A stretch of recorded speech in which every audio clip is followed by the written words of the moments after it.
Good morning, friends. Welcome to Game Plan Monday. This is Wendy. You are here with Canon Planning, and I am your social selling planner coach. This last week, we've been talking about something that sounds very, very simple, but absolutely makes a massive difference when you actually start applying it.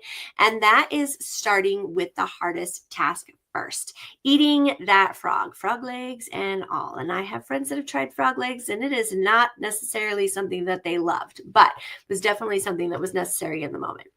Now, I know that sounds a little intimidating. It's not about hustling harder. And I know that I've had people say, oh, it just means I have to work 100 times harder so that I can check things off faster and get through all the things. And friends, let's be honest with ourselves. That's not what it is about.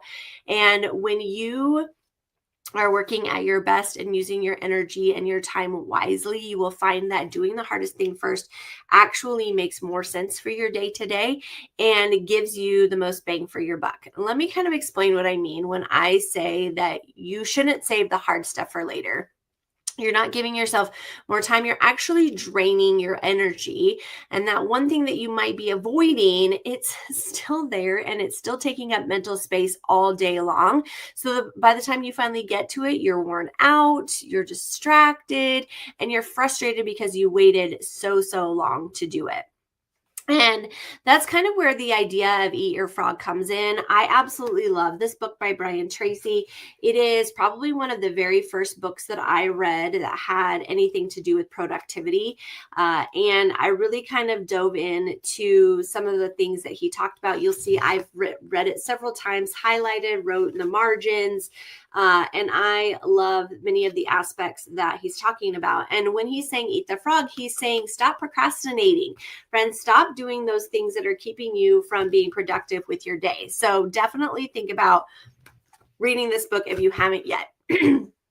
But when I'm talking about eating that frog, I'm talking about that one task that feels big, it feels uncomfortable, it's annoying you, and we really need to put it first. We're going to write it at the top of our planner. We're going to write it as one of our top 3. We're going to we're going to break down our laundry. If you've been following me for a hot minute, you know what that means.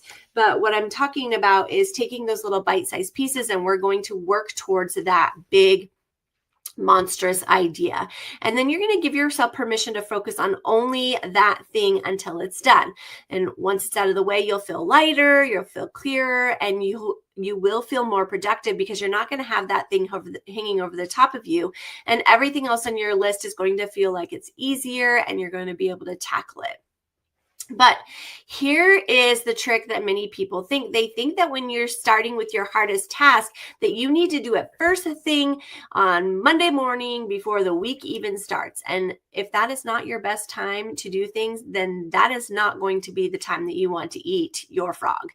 Everyone's energy rhythms are very different. Some of us like to focus best at 6 a.m. with coffee in hand, and others of us hit mid-stride afternoon, and even more of us like to check things off late at night when the house is quiet.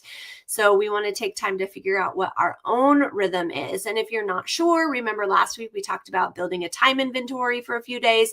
So you kind of track when you naturally feel focused and alert in your day and when you feel like you're most productive. And once you start to see those patterns, you can start to plan around them. Your frog doesn't have to be eaten at sunrise. It doesn't have to be eaten as soon as the sun comes up, you guys. It just needs to be done when you are working at your absolute best. So for me, that small shift was a game changer because I realized that I used to save my hardest task for the end of the day, and I am not an end of the day person. Yes, I can get a lot done at the end of the day, and I have to because of the way that my work schedule works, but I have found that that's not my most productive day. I need to do that either on a Sunday or I need to start thinking about it early in the morning when I'm up. And yes, things might get a little frantic, but that's when my brain starts working best. And when I take time to actually put those things in motion, I feel like, yes, I can accomplish a ton of things. So I get those big things done when I have the energy for it. And the other time, like late at night when I'm trying to work on things, that's when those quick wins get done. When I can end the day on a high note that I knocked off 12 things on my list because there were just quick, small things that I could do that didn't take a lot of time, effort, and energy for me to be able to completely do. So that one tweak will completely change how you show up for your business, for your customers, and even for your family. I love that I have those boundaries in place, because then when I need to do those quick things at night, I still have plenty of time to spend with my family. And you've probably heard me talk about it before, but I use my Rapid Log.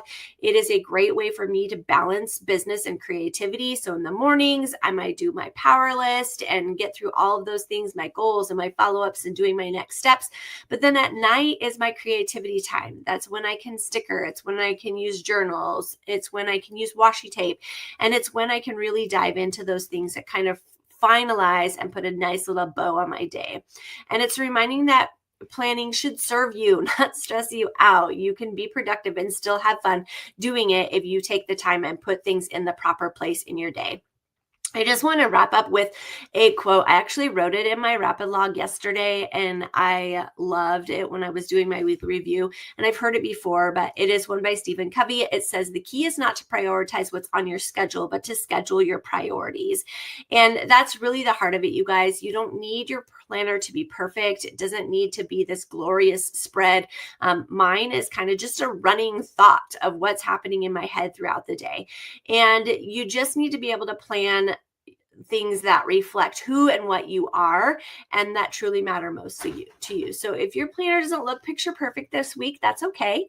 You faced your frogs, I hope, and you're continuing to face your frogs moving forward, I hope, and you showed up when you could. And that's progress, and that's definitely something that's worth celebrating.